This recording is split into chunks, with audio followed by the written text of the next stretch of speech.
Skeleton Lake, an episode in camp by Algernon Blackwood. The utter loneliness of our moose camp on Skeleton Lake had impressed us from the beginning. In the Quebec backwoods, 5 days by trail and canoe from civilization, and perhaps the singular name contributed a little to the sensation of eeriness that made itself felt in the camp circle when the sun was down and the late October mists began rising from the lake and winding their way in amongst the tree trunks. For in these regions, all names of lakes and hills and islands have their origin in some actual event, taking either the name of the chief participant, such as Smith's Ridge, or claiming a place in the map by perpetuating some special feature of journey or scenery, such as Long Island, Deep Rapids, or Rainy Lake. All names thus have their meaning, and are usually pretty recently acquired, while the majority are self-explanatory and suggest human and pioneer relations. Skeleton Lake, therefore, was a name full of suggestion, and though none of us knew the origin of the story of its birth, we all were conscious of a certain lugubrious atmosphere that haunted its shores and islands, and but for the evidence of recent moose tracks in its neighborhood, we should probably have pitched our tents elsewhere. For several 100 miles in any direction, we knew of only one other party of whites. They had journeyed up on the train with us, getting in at North Bay, and hailing from Boston way. A common goal and object had served by way of introduction. But the acquaintance had made little progress. This noisy, aggressive Yankee did not suit our fancy much as a possible neighbor, and it was only a slight intimacy between his chief guide, Jake the Swede, and one of our men that kept the thing going at all. They went into camp on Beaver Creek, 50 miles and more to the west of us. But that was 6 weeks ago, and seemed as many months, for days and nights pass slowly in these solitudes, and the scale of time changes wonderfully. Our men always seemed to know by instinct pretty well where them other fellows was movin'. But in the interval, no one had come across their trails, or once so much as heard their rifle shots. Our little camp consisted of the professor, his wife, a splendid shot and keen woodswoman, and myself. We had a guide apiece, and hunted daily in pairs, from before sunrise till dark. It was our last evening in the woods, and the professor was lying in my little wedge tent, discussing the dangers of hunting alone in couples in this way. The flap of the tent hung back and let in fragrant odors of cooking over an open wood fire.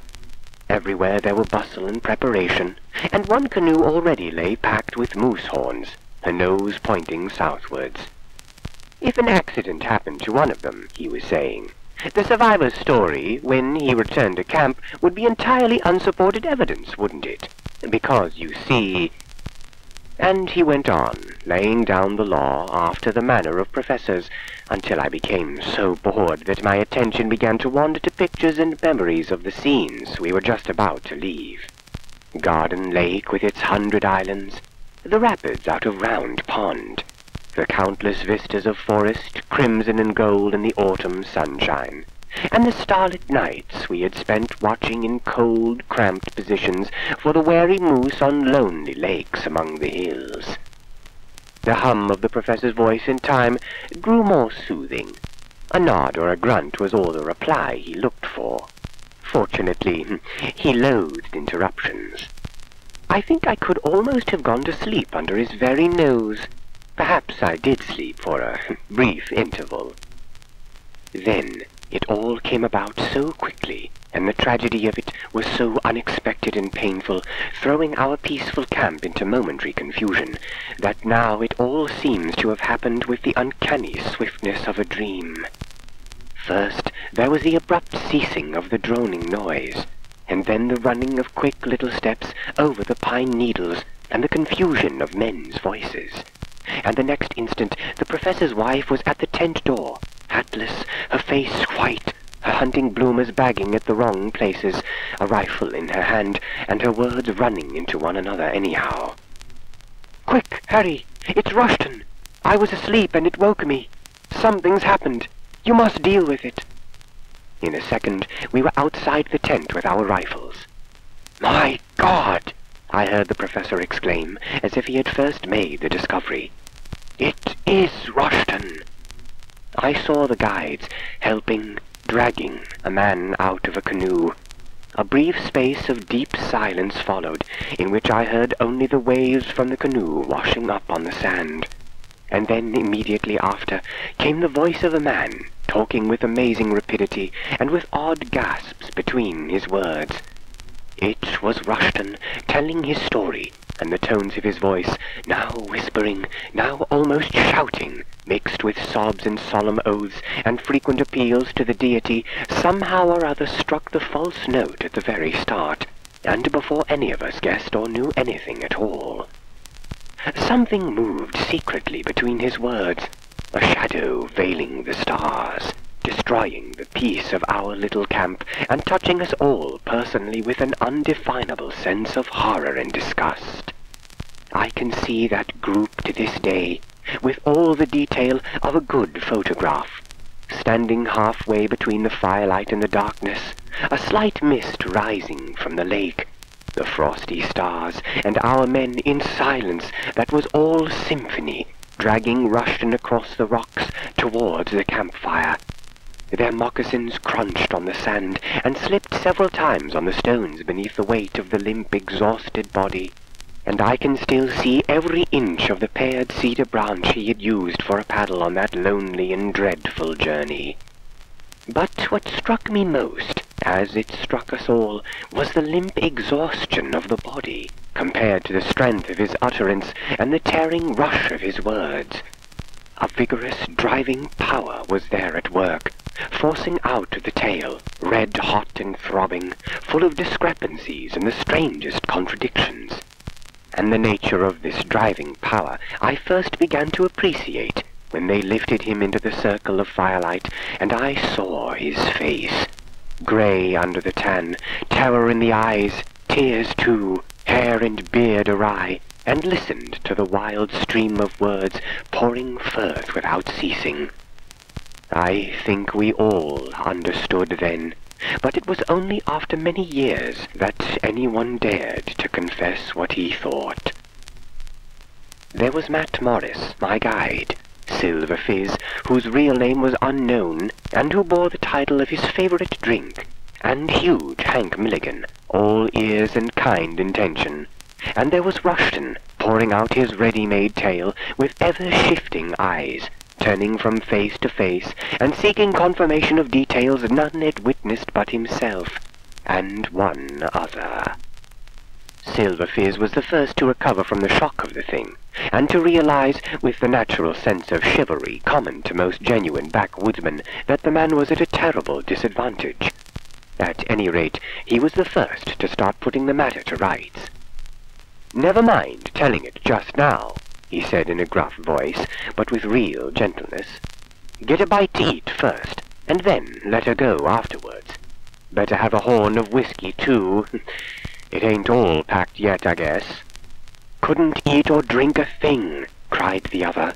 "Good Lord, don't you see, man? I want to talk to someone first. I want to get it out of me to someone who can answer. Answer! I've had nothing but trees to talk to for 3 days, and I can't carry it alone any longer.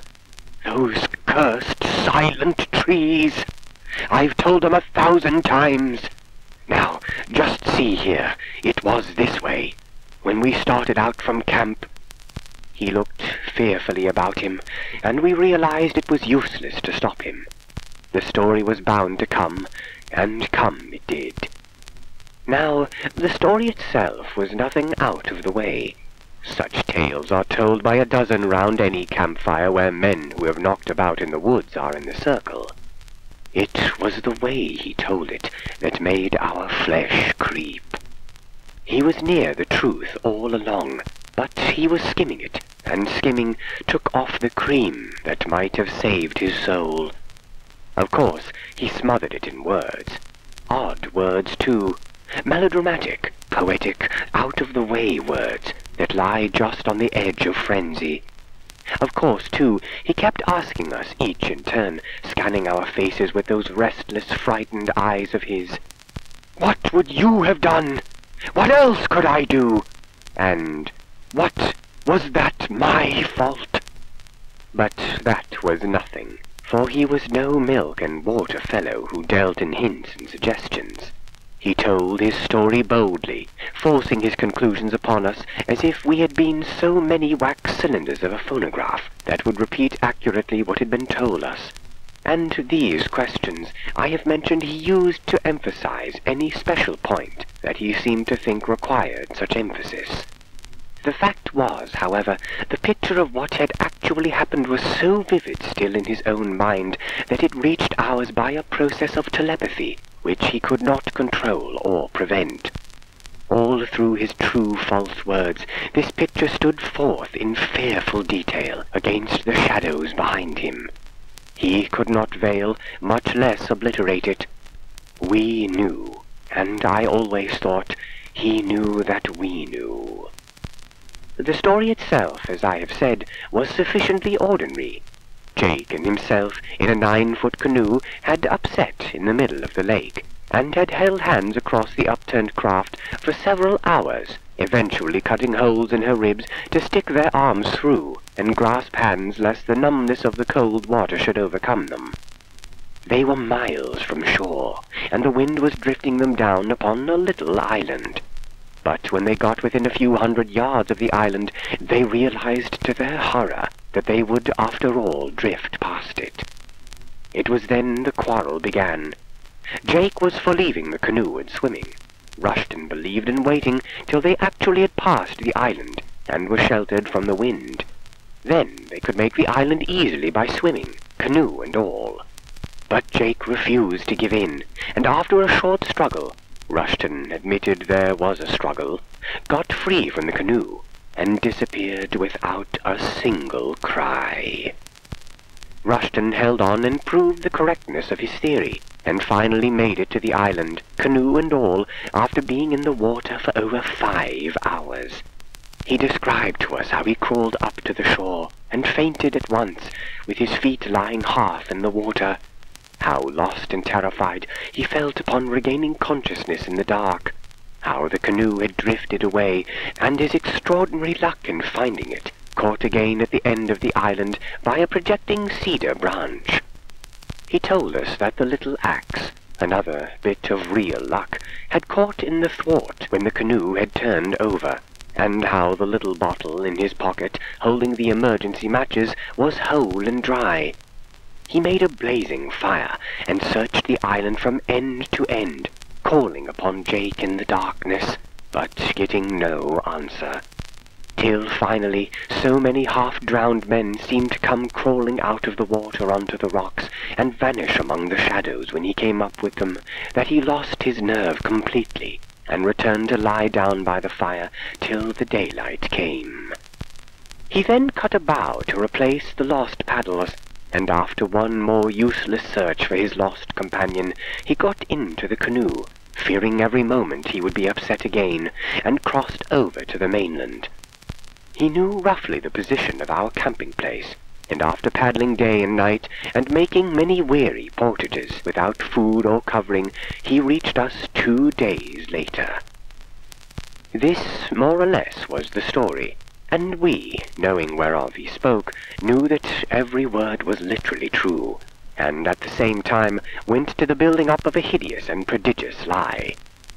Once the recital was over, he collapsed, and Silver Fizz, after a general expression of sympathy from the rest of us, came again to the rescue. "But now, mister, you've just got to eat and drink, whether you've a mind to or no." And Matt Morris, cooking that night, soon had the fried trout and bacon, and the wheat cakes and hot coffee passing round a rather silent and depressed circle. So we ate round the fire, ravenously, as we had eaten every night for the past 6 weeks, but with this difference, that there was one among us who was more than ravenous, and he gorged. In spite of all our devices, he somehow kept himself the center of observation. When his tin mug was empty, Morris instantly passed the tea pail. When he began to mop up the bacon grease with the dough on his fork, Hank reached out for the frying pan, and the can of steaming boiled potatoes was always by his side. And there was another difference as well. He was sick, terribly sick, before the meal was over, and this sudden nausea after the food was more eloquent than words of what the man had passed through on his dreadful, foodless, ghost-haunted journey of 40 miles to our camp. In the darkness, he thought he would go crazy, he said. There were voices in the trees, and figures were always lifting themselves out of the water, or from behind boulders to look at him and make awful signs. Jake constantly peered at them through the underbrush, and everywhere the shadows were moving, with eyes, footsteps, and following shapes. We tried hard to talk of other things, but it was no use, for he was bursting with the rehearsal of his story and refused to allow himself the chances we were so willing and anxious to grant him. After a good night's rest, he might have had more self-control and better judgment, and would probably have acted differently. But as it was, we found it impossible to help him. Once the pipes were lit and the dishes cleared away, it was useless to pretend any longer. The sparks from the burning logs zigzagged upwards into a sky brilliant with stars. It was all wonderfully still and peaceful, and the forest odors floated to us on the sharp autumn air. The cedar fire smelt sweet, and we could just hear the gentle wash of tiny waves along the shore. All was calm, beautiful, and remote from the world of men and passion. It was indeed a night to touch the soul, and yet I think none of us heeded these things. A bull moose might almost have thrust his great head over our shoulders and have escaped unnoticed. The death of Jake Swede, with its sinister setting, was the real presence that held the center of the stage and compelled attention. "You won't perhaps care to come along, mister," said Morris by way of beginning, "but I guess I'll go with one of the boys here and have a hunt for it." "Sure," said Hank. "Jake and I done some biggish trips together in the old days, and I'll do that much for him. It's deep water, they tell me, round them islands," added Silver Fizz, "but we'll find it, sure, Pop, if it's there." They all spoke of the body as it. There was a minute or two of heavy silence, and then Rushton again burst out with his story in almost the identical words he had used before. It was almost as if he had learned it by heart. He wholly failed to appreciate the efforts of the others to let him off. Silver Fizz rushed in, hoping to stop him, Morris and Hank closely following his lead. "I once knew another traveling partner of his," he began quickly. "Used to live down Moose Jaw Rapids way." "Is that so?" said Hank. "Kind of a useful sort of fella," chimed in Morris. All the idea the men had was to stop the tongue wagging before the discrepancies became so glaring that we should be forced to take notice of them and ask questions. But just as well try to stop an angry bull moose on the run, or prevent Beaver Creek freezing in the midwinter by throwing in pebbles near the shore. Out it came, and though the discrepancy this time was insignificant, it somehow brought us all in a second face to face with the inevitable and dreaded climax. And so I tramped all over the little bit of an island, hoping he might somehow have gotten in without my knowing it, and always thinking I heard that awful last cry of his in the darkness.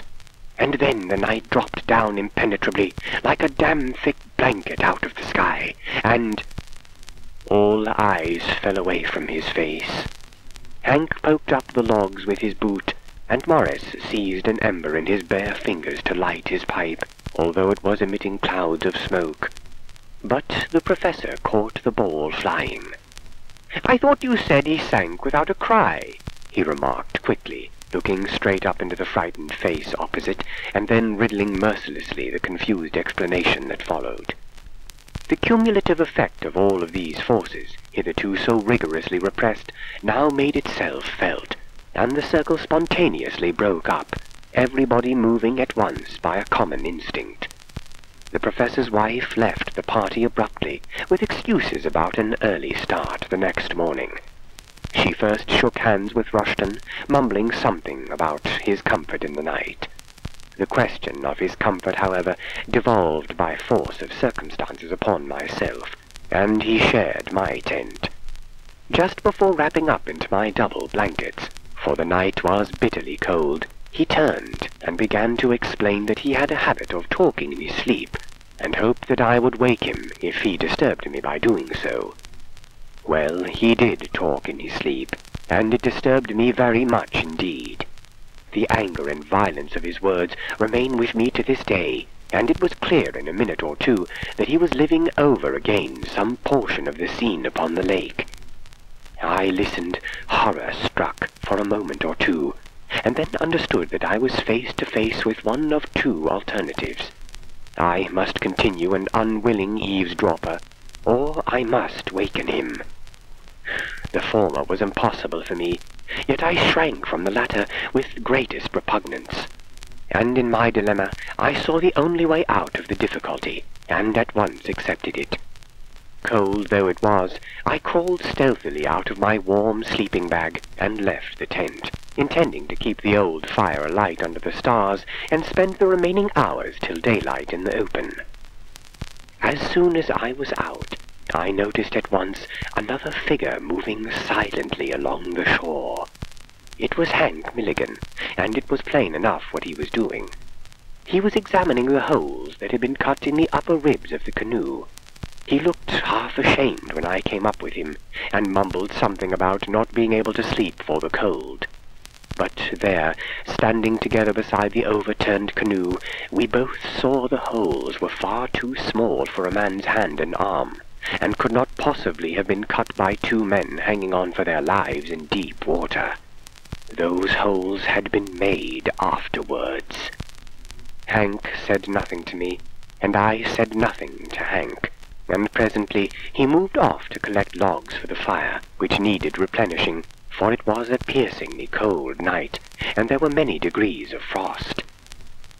3 days later, Hank and Silver Fizz followed with stumbling footsteps the old Indian trail that leads from Beaver Creek to the southwards. A hammock was slung between them, and it weighed heavily.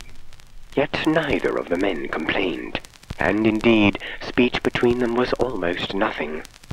Their thoughts, however, were exceedingly busy, and the terrible secret of the woods which formed their burden weighed far more heavily than the uncouth shifting mass that lay in the swinging hammock and tugged so severely at their shoulders. They had found it in 4 feet of water, not more than a couple yards from the lee shore of the island, and in the back of the head was a long, terrible wound which no man could possibly have inflicted upon himself.